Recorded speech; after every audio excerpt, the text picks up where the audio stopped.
Were a lot of liars involved in the Pete Beck case. That is according to one man who is paying the price for those alleged lies. A corporate fundraiser for what turned out to be a scamming company resumed his testimony on the stand today. Ex-state representative Pete Beck was indicted following a Local 12 News investigation. Rich Jaffe says Chip DeMoy became the most damaging witness so far in the case against Pete Beck. Chip DeMoy was hired to get investors for a company that never turned a dime of profit, Christopher Technologies. He says Pete Beck, the CFO of two of the scamming companies, brought him into the scheme and lied to him.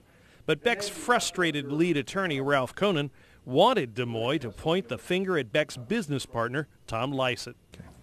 And now he's dead, and his investors are looking for a scapegoat, and the state is looking for a scapegoat, and they're looking to you. Fair enough? They've sued you, they've prosecuted you, and they're doing the same to Mr. Beck. Isn't that true? Questions withdrawn.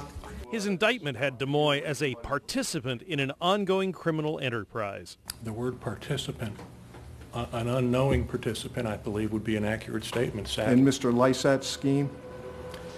In the scheme of a number of people. Like DeMoy, all of the other co-conspirators took plea deals to testify against Peter Beck. With ex-CPA Beck looking at 39 felony charges, DeMoy tied him to the conspiracy over and over again. You also indicated that they were all liars. Who are you referring to when you said they were all liars? I was referring to Tom Lysett and Pete Beck. Chip DeMoy was not good at all for the defense. Faced with as much as 10 years in prison if convicted on all of his charges, DeMoy had a plea deal that allowed him to plead no contest, but found him guilty on a technical securities fraud charge. He kept $15,000 of investor money that came in under fraudulent circumstances, although eventually he did offer to give it back. In the newsroom, Rich Jaffe, Local 12 News. Cammie? All right, Rich, thank you. And now in week 8, the prosecution's case against Beck is winding down and expected to wrap up around the middle of next week. The defense has subpoenaed 30 witnesses, but many of them have already testified.